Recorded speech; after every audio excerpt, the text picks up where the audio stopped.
So you brought up a lot of complicated things. Yeah, and I wanted to. I knew that I was doing that, and I wanted it to be fully complicated because I think there's layers here to unpack. Yeah. There's some distinctions that need to be made, I think. Yeah, okay.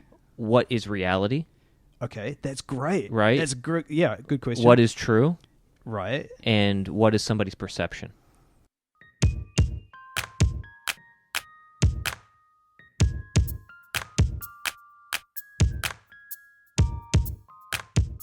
Kia ora koutou, welcome to Lunch on the Way. I'm Joey, joined by Graham and Jonathan, and we are in a new space. Yep. It's quite an awesome space too. It is. It's a really awesome space. So if you're like, what are you talking about? Basically, we are in the new Laidlaw Henderson campus, and we're in a room that is supposedly soundproof. Do you hear any screaming outside? No, and we've got a window here that we can see. We can see the trains coming in and out. It's beautiful. Well, it's level 2, but we're 3 floors up. Okay. Yeah. Okay. This is Waitakere Ranges. Yep. Yeah, you can see. This is the weird thing. We had a debate or a conversation yesterday about this, where in North America the first floor is the first floor, but in New Zealand the first floor is called the ground floor. Yeah, that's and right. the first floor is the second floor. Yeah, obviously that's right. Yeah, I don't. I mean, honestly, there's no debate here. What it's done is it's just confused us. I'm like, whenever I say, "Oh, we start on the second floor," but we really call it the first floor, is how I've been telling my friends and family where I'm located at, and they're like, "Oh, okay, I guess." Anyway, it's just a bizarre We're on thing. the second floor, but it's actually the 3rd level up. Yes, that's right. That's where we are right now in this very moment of a 5-story building that is only 4 stories, but it's 4 levels, but 5 stories. You come to this podcast to do the deep thinking like that. That's why I tune in, man. It's right. And Joey's pointed out that we have a number of religious centres here, and facing us is the Cathedral of Consumerism, as you put it. That's right. The mall is directly facing out of this window right here. That's where I'll be worshipping for the month of December. Yeah, Brilliant. As you find Christmas gifts for your loved ones. And you will be paying your tithe That's for that right. too. I'll be paying the tithe. Yep. And then there's the train station, like you said, and that is active and happening. And yeah, and you get to Waitakere Ranges, which from where my new office is, amazing. I can see the ranges. I have a pretty, for not having an office, for having like an open plan desk location, I've got a pretty good spot. So good. Joey's probably got the nicest one out of all of Okay, them. I have to see that before we leave. Yeah. Yeah. But that space is quite nice. Your space isn't too bad either. It's very nice. Yeah. It's very nice. Yeah. So, Jonathan, what have you been up to? Because we haven't seen each other in like 2 or 3 weeks. It's been ages. I've just been doing the same stuff. Nothing really to report, although I did wear my white shoes today for Graham because I knew that he would love that. Last week he was like, man, I want was to in the be mall a the other pastor, you day. gotta have I was in white the mall shoes. yesterday to go and pick some stuff up, and I walked in. For some reason, I just thought, oh, do I need a new pair of shoes? And I just walked past the Get mall, white shoes, and man. I saw these white shoes. Come on. Come on. Yeah. That's all I've been doing. That's all you've been doing is just wearing white shoes and doing the day-to-day stuff. Doing the day-to-day stuff. Yep. Yeah. How about you, mate? What have you been up to? Oh, man. What's new? I don't even know. Honestly, you just feel like you're just waiting for Christmas to happen at this point. Right, okay. You know, and it's like, and I'm still, hey, just to be completely honest, I don't know if I've talked about this before. It sounds like it's going to be intense. It's not. I still, like, Christmas really sneaks up on me. Oh, okay. Every single year for the past 5 years of me living in this country, because the normal seasonal cues that I grew up with That's interesting. aren't there. Space. It's there. So we're getting to our topic Well, soon. you know, it's weird here. Yeah. Until you travel out of the country, as I think we all have done, and you're in a northern hemisphere country. So I think 5 years ago, Linda and I were in Europe, Nice. and it was cold. Yeah. Christmas was incredible. And I say that because everything I've grown up with, all the imagery is cards with snow on it. Absolutely. And you know all the kind of messaging we get and the programming and stuff. You know, All your TV. songs are still about a white Christmas. Yeah, all about That's White right, Christmas, that's and here right. it's really hot and barbecues. Yeah. So it doesn't. We got this sort of funny thing goes on at Christmas. Yeah. So when you find yourself in the northern hemisphere, with it cold and you want warm food and hot food and mulled wine, Yeah. it's just it's just magic. Yeah, it's like, it's amazing. this is what I've always dreamed of. It's So you must true. miss that. Well, yeah, So well, true. it's just like in Canada at least, which is more extreme than Europe when it comes to temperature fluctuation, especially in England or France or wherever you might have been at the time. It like in September, the mornings get a bit colder, but the days are still nice and warm. And then in October, especially near the end of October, it's almost like a dramatic shift where it's like the days don't get above 10 degrees. And then by the time November hits, you could have your first snowfall. Mm-hmm. And then by the time Christmas hits, it is the darkest of the darkest days. Mm-hmm. So I had Roshan explain it to me, where he's like, yes, I am pro Northern Hemisphere summer, is how he put it. Right. Because he said, he's like, it fits in with the Christian calendar, Yeah, it does. the Right. seasons, because the whole point of the Christmas being placed where it is not because Jesus was born on December 25th. He wasn't. Yeah. He was probably born, I think, actually around Easter, ironically enough. Anyway, but the reason for that is at the darkest point seasonally is when the advent of Christ comes. Right. So in the darkness, the light emerges. Okay. Yeah. Is the idea. Right. And then obviously with Easter, you have spring in the Northern Hemisphere. So, new life, new beginnings. And then ordinary time is the summer. Mm-hmm. And so you're just going about your business as things are happening. And then, Gee, that's I mean, I kind of know that, but it just you saying that really strikes me as that in terms of some of our Christian practices, the liturgical Yep. sort of calendar, Mm-hmm. it doesn't really work with us that well out here. No, and it's not going to change. I really would love it to change, but you have to change it on like a governmental level, which would never happen. Because I'm like, well, we need to have Christmas in July, and that sounds like a funny thing from a Northern Hemisphere perspective. We say that all the time. Christmas in July, a great summer Christmas. We would love to have a summer Christmas. I'm like, man, I really just want a cold Christmas. Right. I'm like, I want a Christmas that's dark. That like makes you want to eat roast and warm food, that kind of stuff. Yeah. And I feel like Matariki could kind of turn into like a little bit of a July Thanksgiving kind of scenario from a That's Canadian one, perspective. That's one North American celebration festival I really admire and would like to embrace. Other ones I'm not so keen on. No. Right. That one I Yeah. really like. You like Like it. Thanksgiving? Yeah. Yeah, Thanksgiving. We don't do great. it here, but No. I really Right. like the idea. Right. Yeah. Anyway, so Isn't Thanksgiving is tied to the pilgrims, right? there's a lot of Is it misconceptions. quite? Oh, okay. Well, it's like initially the lore behind Thanksgiving, at least from an American perspective, because I think it was American first before Canadians kind of adopted it as well. Oh, okay. Was it's during harvest time, right? Yeah, that's And so okay. it's in October in Canada because the season for growing is a bit shorter, and then it's in November for the U.S. Oh, okay. And it's the lore around it is it's the Was it the first harvest? it's the first harvest. Yeah, So yeah. it's like it's the pilgrims being Yeah. taught how to cultivate the land from That's the right. indigenous people. That's right. And Oh, right. essentially they all Yeah. have a meal together. That's kind of the lore. That's right. That may have happened, but I don't think Thanksgiving proper actually happened until like the early 20th century right. Okay. as an actual holiday. it's a big deal. Yeah. It's a big deal for Americans, isn't it? Oh, it's huge. it's like Chinese New Year. China just I mean, shuts down. just the whole family's getting together and it's cold and you're having a meal together. I just think it's a super cool idea. Yep. We just need more meals. I think we need more moments of meals. Yeah. Yep. Yeah. All right. Thanks for joining us today on Lunch. Yeah. Oh, sorry. I was thinking of something else, but No. yeah. All right. So you asked how was I doing? Christmas is weird for me still. I'm getting more used to it, but it's weird. Anyway, how about you, Graham? And then we'll get into Oh space yeah, stuff. I'm good. Like you say, Christmas is zooming along, and you exercise the credit card. Yep. Oh, I That's know, right. right? Yeah. Yeah. So it'll be here before we know it. That's the part. It not just creeps on you. It's almost here. Those couple of weeks, and we're done and dusted. We're there. We're Yeah. there. Yep. But you wanted to Holidays. bring up, Graham, a topic of this idea Yeah. of Well, I was space. thinking about it'd be good to talk about space. Not outer space. Not outer space. Okay. The space that That's what I thought. the spaces that we live in, because we've just moved into the Laidlaw new campus here, which is as you said, a 5-story building. We occupy 3.5 floors of that building, and our old building was old and tacky, something from the 1960s that had been sort of revamped a few times, but it certainly looked like you were getting, it was pretty. One part of the building was a bit newer, but pretty tacky actually. And we walk into something that's been architecturally thought about, and it's got a vibe to it.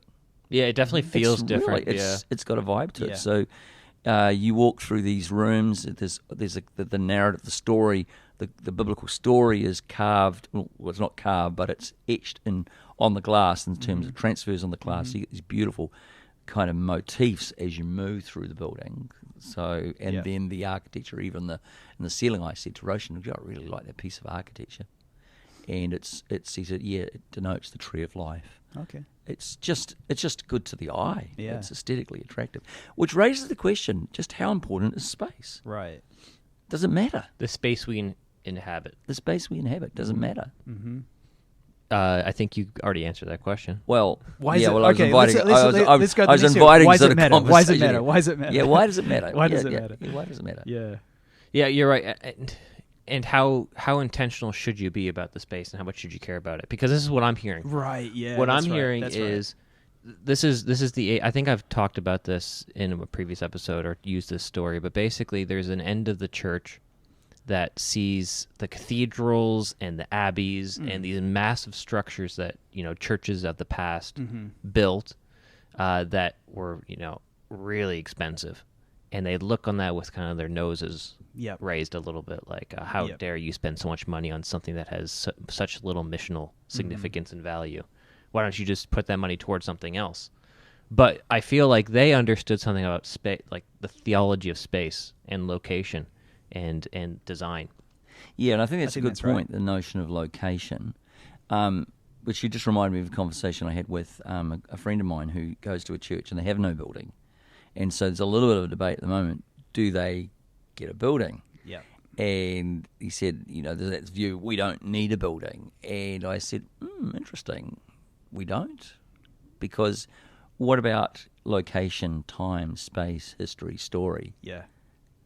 Because we're always located as human beings made of this earth, Yep. who live a period of our time, in a material space or place. Yep. Then the place becomes important because as a history, things happen in that place. We make ourselves in that place. So Yeah.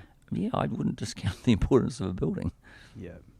Yeah, I think sometimes we're so, and there's merits in saying, hey, how should we spend the money that we have? Fair enough, right? But I think sometimes pragmatism wins over thoughtfulness, Yeah. and I wonder if the pendulum's swinging back to maybe more thoughtfulness over pragmatism a little bit. Anyway, what's your experience, Jonathan, with what Grant's kind of brought up? Yeah, I'm just thinking. I'm actually thinking about your comment about how the cathedrals were built, and then a lot in that Reformation period where there's that iconoclast kind of movement that starts to happen, where they start to break down what they saw as just an over emphasis on the visual over against the word. And this is, I think there's a play out of that's been happening for 500 or more years. I know, isn't that funny how long history takes to Yeah, unfold? yeah, exactly right. And I think that's where it sits. I think that's where it sits maybe for us as all Protestants, having been seeped in that kind of, it doesn't matter about what the building you're in, it doesn't matter if you have a building, if you're preaching the right word, then you're going to be okay. But I think as more as I think that's changing, because it's like, where's the word landing? I think that's what people are starting to think about. Where's it taking seed? And it's taking seed in many kind of ways back into our buildings, back into our environments.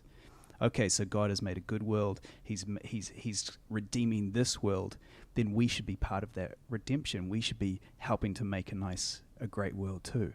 And I think there's aspects in the Protestant world that are starting to receive that kind of understanding of what the gospel truly is again. It's not just a redemption of souls or of minds. It's a redemption of the whole person and where they live. That's where... Yeah, I think almost that's where I'd Protestantism. probably I mean, you place do that. notice that when you go to Europe and you go to the UK, Yeah. and you go to the church buildings, they're quite different in terms of the bling in the European churches and cathedrals is magnificent. Yeah. Almost overwhelming in terms of the senses. Yeah. You go to the English cathedrals, they're beautiful, but they don't have. Yeah. They're a lot. There's not the bling in it. Yeah, that's right. It's beautifully designed and the architecture's good, but it's really pulled back in terms of the visual look of it. Yeah. It's. I was thinking about in terms of space and place that. Yeah. You know, in terms of, I've thought about this in terms of a congregation. They have a building, and you come into that building, but that building has a history, has a congregational history. Yeah. And, you know, I thought a lot about this when, in terms of the digital space and the playing with the light and all the rest of it, and the loss of creating that Sunday morning worship as an event, Uh-huh. and it loses its connection with the continuity of what happens in the history of that congregation Yeah. from week to week and year to year. And so that becomes an enclosed space. So that kind of flicks you back to the importance of the building, and there are weddings and funerals, and there's a whole story and narrative that's playing into this place. Mm-hmm. It's a bit about when you go back to the place where you're born. You'll have this when you go back. And all these stories and memories come back to you. That's true. That's So true. that's all shaped your life. So Yeah. I think it deserves our thought and our reflection to think Yeah. more deeply about what's going on in the places that we dwell in. That's a good point. That's great. Yeah. This is what we talked about, I think, a little bit yesterday, Graham. And I don't want to get too specific because I'm sure there's different traditions that listen here, and you never want to offend or upset any apple carts. But we were talking about how 10, 15 years ago the trend in church buildings was to move towards a black room with good lights up at top, so you can kind of control the mood and the setting, right? Right. And there's no windows. Yeah. Right. And because windows mean that we can't control Yep. what's going on in the inside necessarily. So we want maximum control of the environment, essentially. And now there's a trend towards, let the light in. Why Really? did we? Why Okay. Yeah, definitely.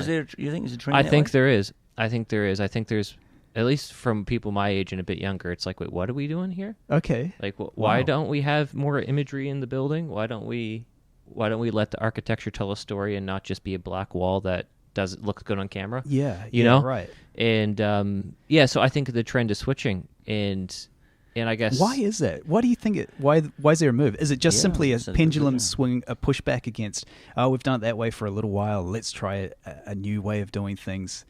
Is it kind of a generational thing, or do you think there's a deeper kind of movement that's happening, like a different theology that's coming through? I think it's just I think a lot of it is a pendulum swing Okay. against Yeah. But is it a notion production. that Okay. in the sort of wider culture, Mhm. there is a sort of an awareness of nature that we've not been so attuned to. Right. Yep. With the planet, Mhm. Yeah. global warming and stuff. Yeah. So that's the question. Is that a tribute to this awakening to Yeah. nature, to creation? I mean, what's I think theologically interesting in this is that when we have a black building, the question's asked is who's in control of the environment. Is that the real world that we live in? Yeah. And I'd have to say no. Yeah, right. The real world we live in is there's day and night. Uh-huh. If you're in a building with glass windows, you are now you're aware of that in Yeah. your worship. You're aware of that in the kind of liturgical Yeah. process of your making in church. Yep. That the light is moving through the glass. It's Mhm. through, Yep. not us controlling the light. Yeah, it's Now, really that it's says interesting. something about I think that's time, right. too. Yeah, I think you're right. And what strikes me is that the cultural moment of black rooms, of Yeah. not thinking about the environment that you're actually having worship in, is a blip in the history of pretty much the human race. Like, we think that's how it's always been. It's like, no, it hasn't always been like that. In fact, for thousands of years, humans have been aware of their environment, and they brought their environment. We've been in partnership with that environment. We are the blip. We are the weird little cultural moment that doesn't think about that kind of stuff. And maybe the climate change is forcing us to rethink that we do not live in boxes anymore, that we actually live in a real world. Because we can't, because the environment's affecting us. We Bef- can't. yeah, that's right. Our construction and making, Mhm. all our technology can't actually stop the Yeah. planet from increasing, warming up and changing. Yeah. As much as we'd like to, we can drop emissions, but in one sense, we're not in control of the material world. Yeah. Which it's important to understand that Yeah, it's pretty we're not. interesting. Yeah, you know. it's- So Yeah. the reason why I say that the trend is switching is one, just in what I'm observing with like new architecture. I think I was at a Christian savings thing, Yeah. and they fund some buildings Yeah. that get built, and a lot of these buildings they're quite bright. Yeah, right. And I'm Okay. like, and obviously it depends on the tradition and the Yeah. denomination and everything. But I'm like, oh, these are very different to what a church in like North America would build like So 10 when you years say ago. bright, what do Yeah. I mean there? Yeah, like lets the light in, Oh, really? kind of thing. Yeah, Yeah, yeah. that's I really was interesting. really intrigued. That's interesting. yeah. And even if you look at the like even in the design of this building at Laidlaw, the thought was, well, the purchase I guess of the building was fortuitous, but also it's got a big glass wall on one side of the building, Okay. so light will be let in Uh-huh.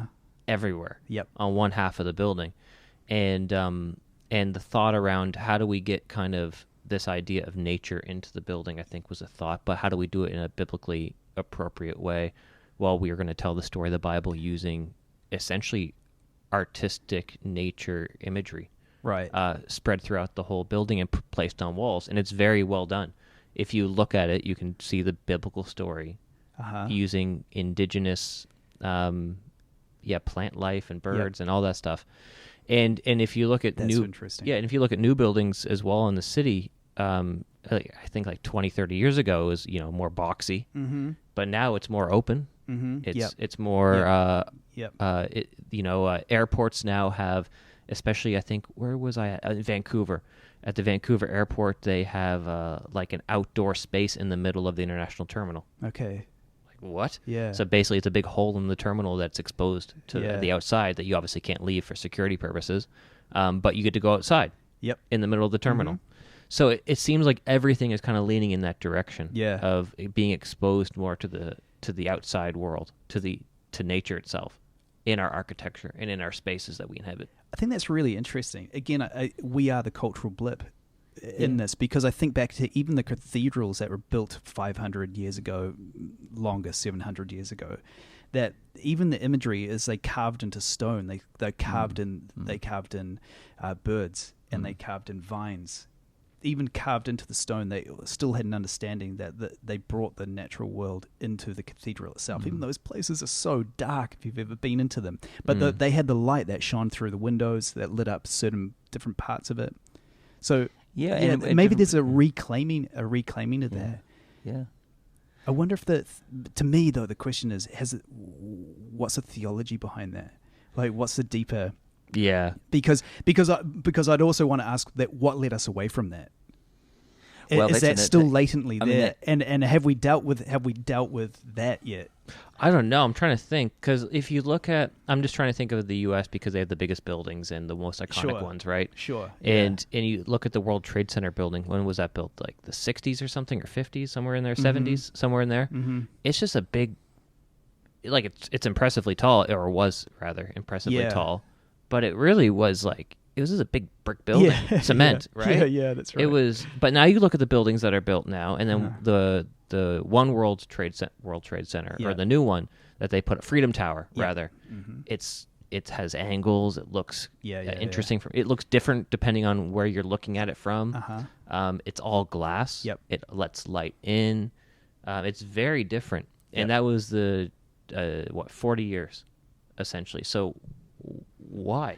Well, Right. you do have this sort of the Enlightenment sort of period, our thinking that we'll just we'll make the world into what we force the Yeah, world that's into right. what it is. Yep. Whereas I think their thinking Yep.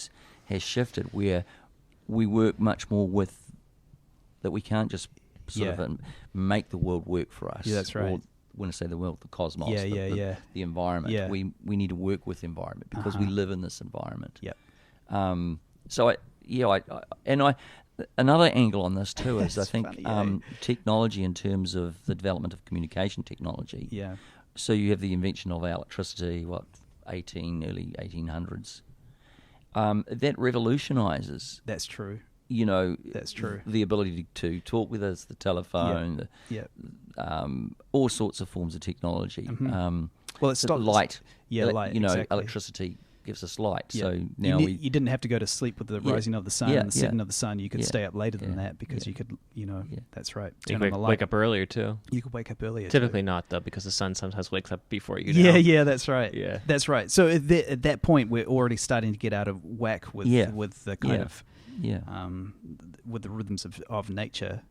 Yeah, we're Yeah. bound to. We can make our own. Yeah. Make our own. We Yeah. work nature to work for Yeah. ourselves. So It's I think that sort of piles up on itself. I think that's right. It's in many kind of ways. It feels like that the West because the Western kind of framework has really discarded its understanding of participation with nature. Yeah. There's Yeah. almost like a renaissance of reaching back to what how we used to interact with the world, and maybe there was some kind of something positive about that.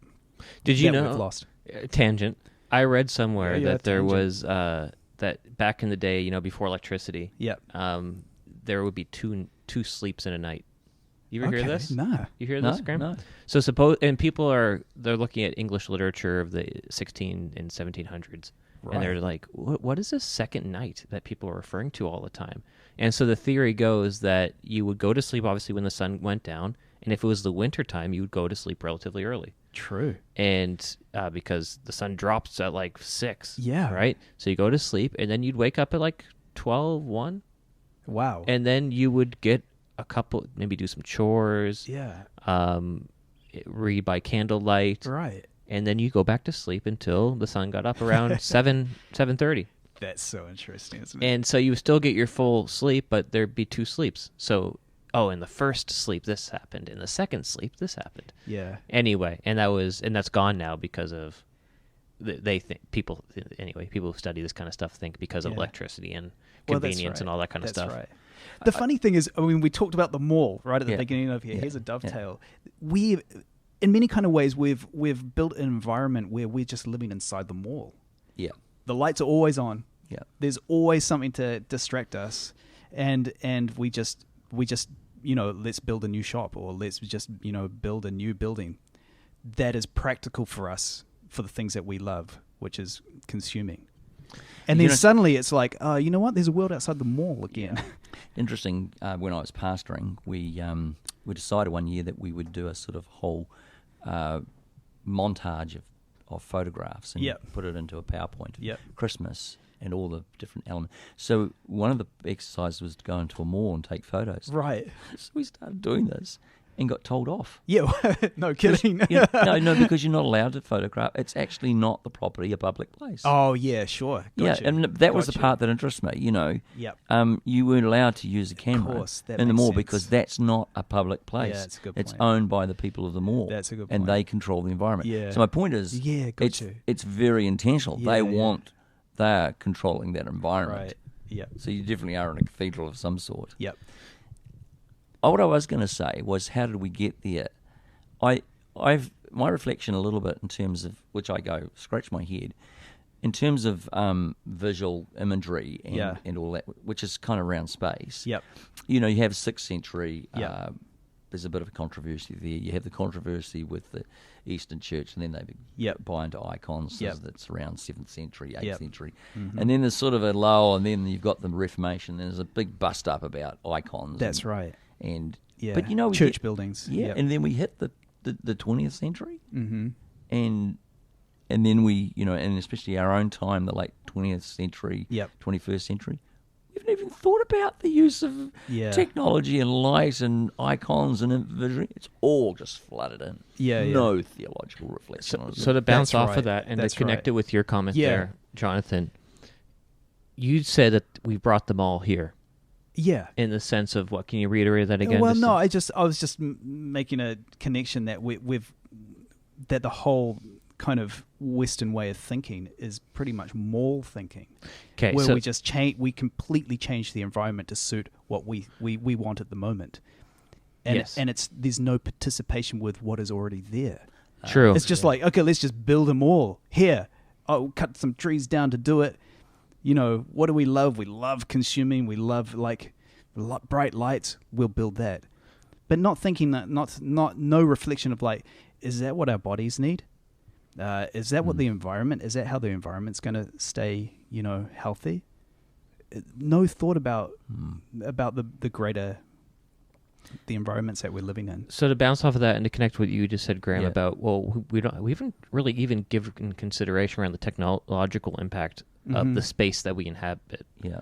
So when I think of those two things put together, I'm like, well, what is the space that I'm kind of inviting? What's the type of space reality, if you will, Yep. that I'm inviting into my everyday moments? Yep. And the newest piece that people are criticizing, but I don't see anybody actually changing. And yet you already know what I'm going to talk about. I don't, but go for it. Oh, the iPhone. Well, the phone. Yeah. I That's pulled true my too. phone up. That's true too. And I'm like, you know Yeah. what? I'll give you an example. I got here to campus on Monday really early. I didn't have a card key to get in. Yeah. Yeah. And so I had to wait, basically. And I was just there for about an hour, just hanging out in the car park. And because of this, it distracted me. Because of my phone, it distracted me Yeah. from engaging with the space that Right. may have Yeah. already Yeah, presented yeah, itself to me. That's a good point. So I do remember being like, well, all right, I'm just going to put this away. I'm not going to worry about my phone. It's too early in the morning anyway. What I'm going to look at? Articles that were from last night that haven't been switched over yet on the news sites or whatever? No. So then I go talk to a lady who's just there waiting for her work to start, basically.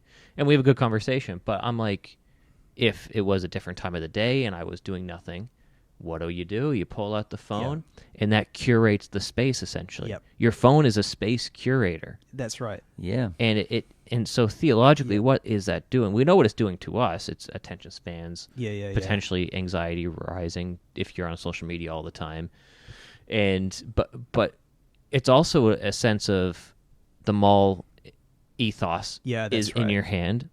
That's a good point. I'm in the Canada, I'm in the US, I'm in the UK, I'm in Japan simultaneously, Yeah. depending on what videos I want to view on YouTube.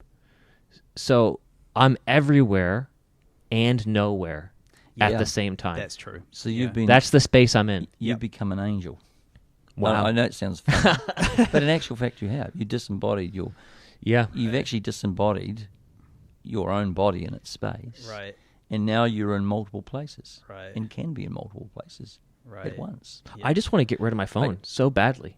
Yeah. Yeah. Yeah, I mean, I so what does that do to us? Mm-hmm. I mean, I'm the same. I went to the doctor's surgery the other day, and I was thinking, oh, I've got to wait here. This will be boring. I'll look at my phone. Yeah.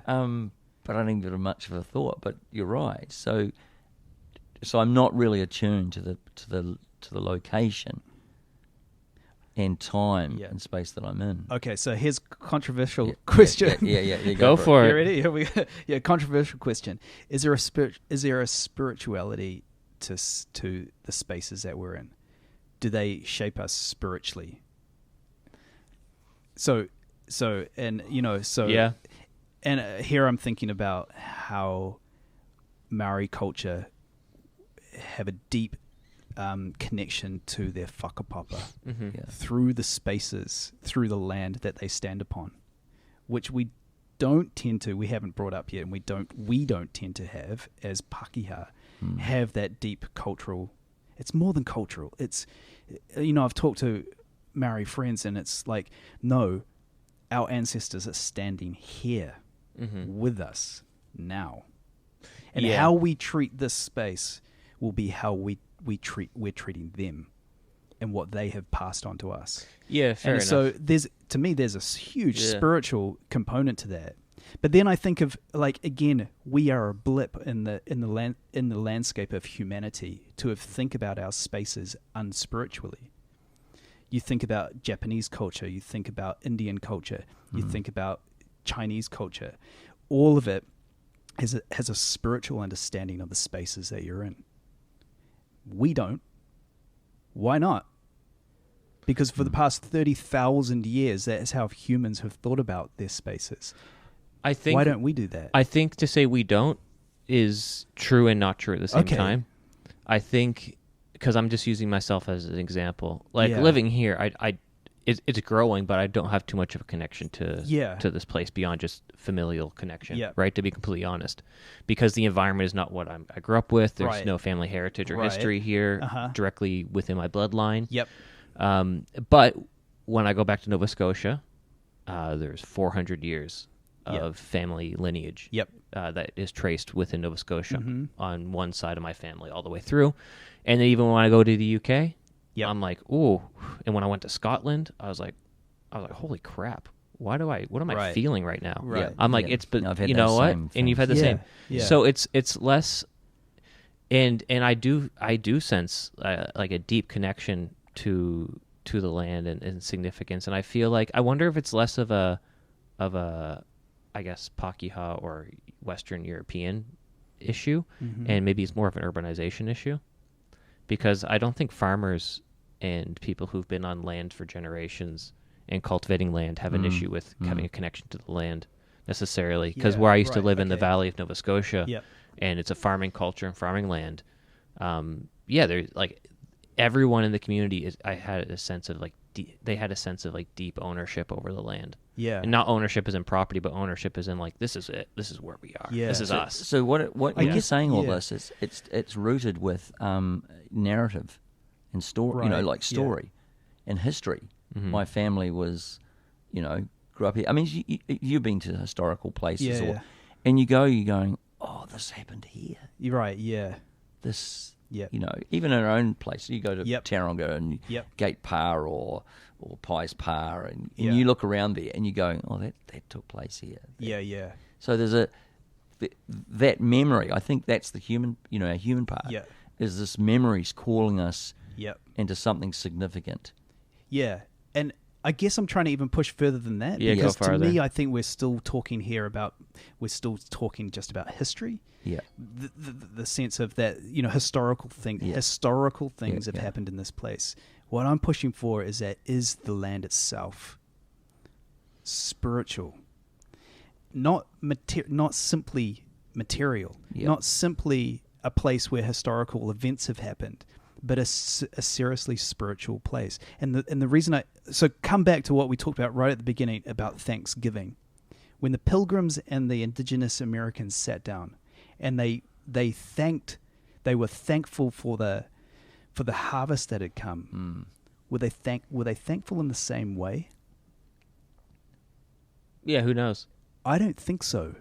I think the Pilgrims are thankful for the harvest that the earth itself has given forth. And the Pilgrims are thankful for the food that has come from the land. Now, those are two quite different ways of being thankful for something.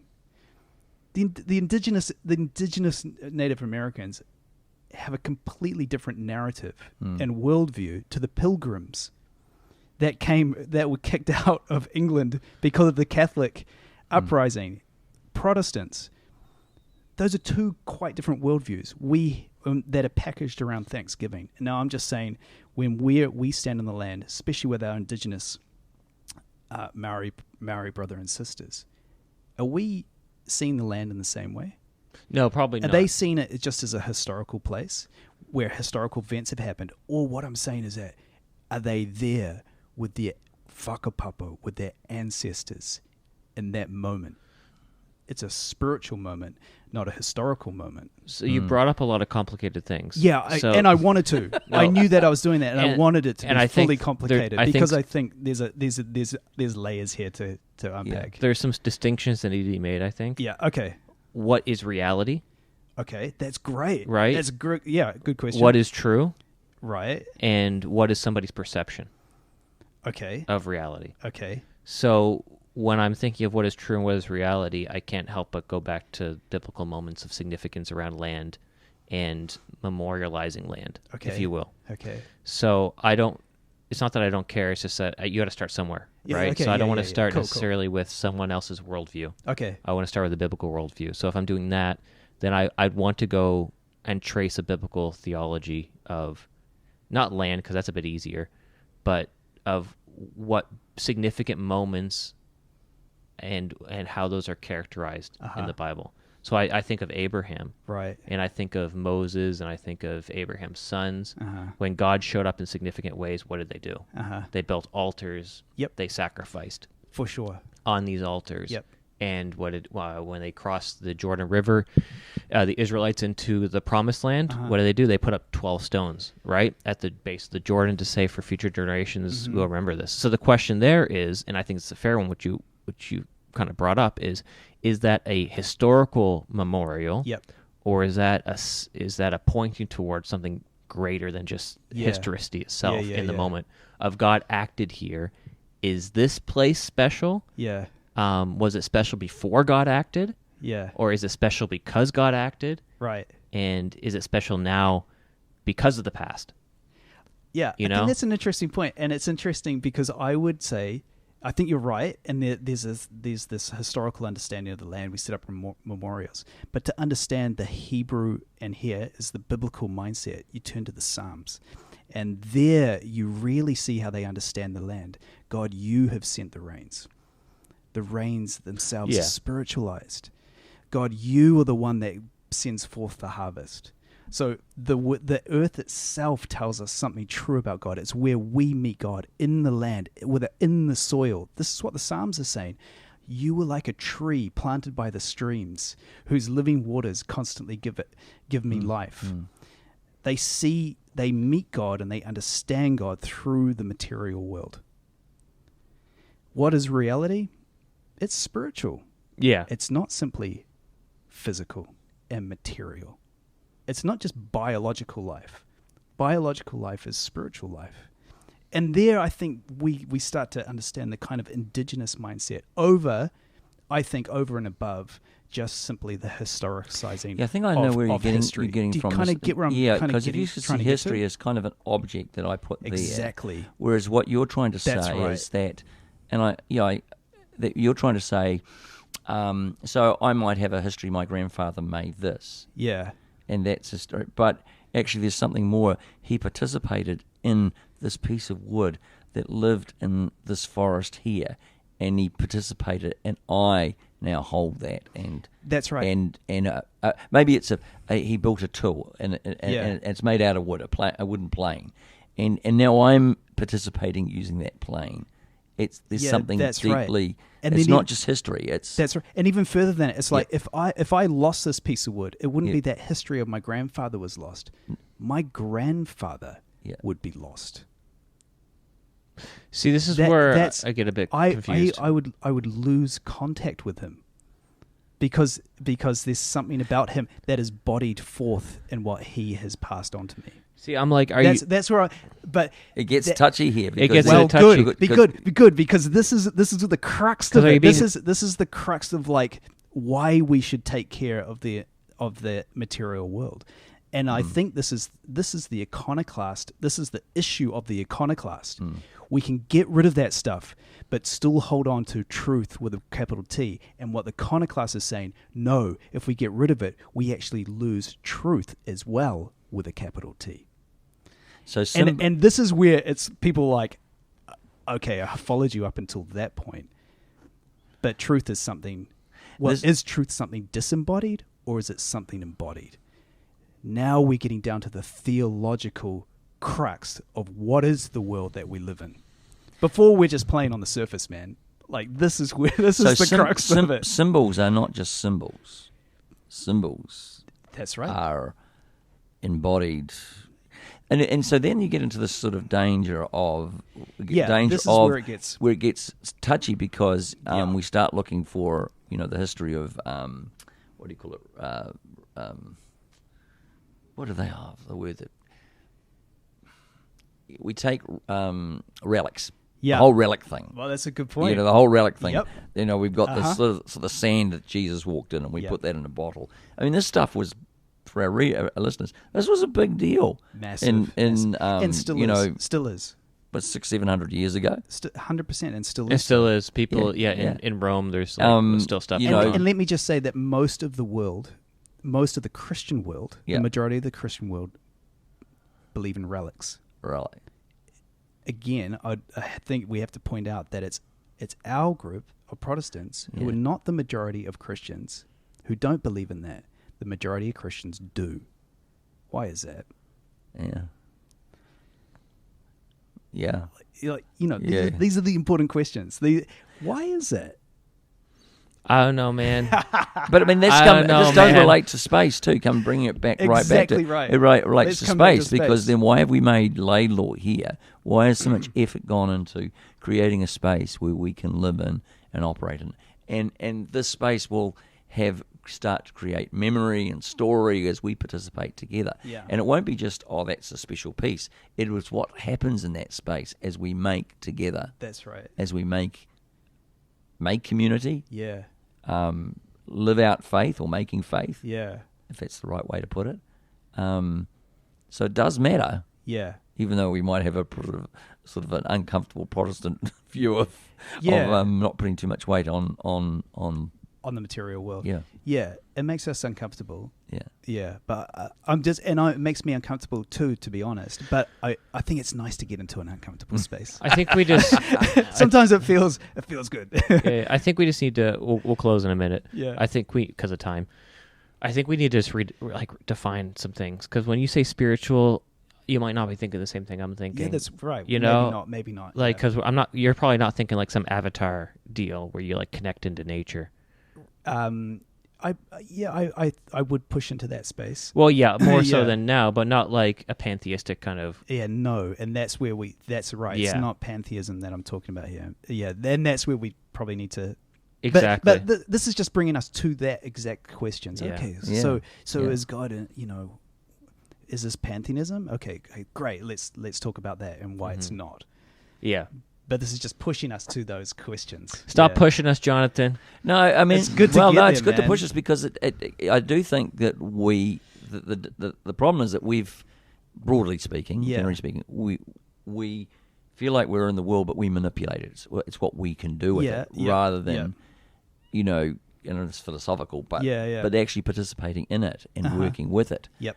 Um, And why we might want to do that. And yeah, I mean, exactly. when gardening's like that, our garden's That's a good just point. flourishing Gardening's at the moment. very And much it's like got that. lovely berries on it, so we put some netting on it Yeah. last night. But it will, we'll eat the berries. Yeah. And February it'll all start to die off, and then we'll do it again next Yeah. year. That's so true. So we Yeah. are participating in it. So those natural things we can't. The garden we've got to work with what we've got. We Yeah. can't just dig a hole, and put concrete in, and build something. And Yeah. That's so it's that's a much good more point. connected. Yeah. And hence wood's like that too. You Absolutely. shape piece of wood. So. Yeah. Right on. All right, you got a meeting in 4 minutes. Yeah, I have. All right. Thanks, guys.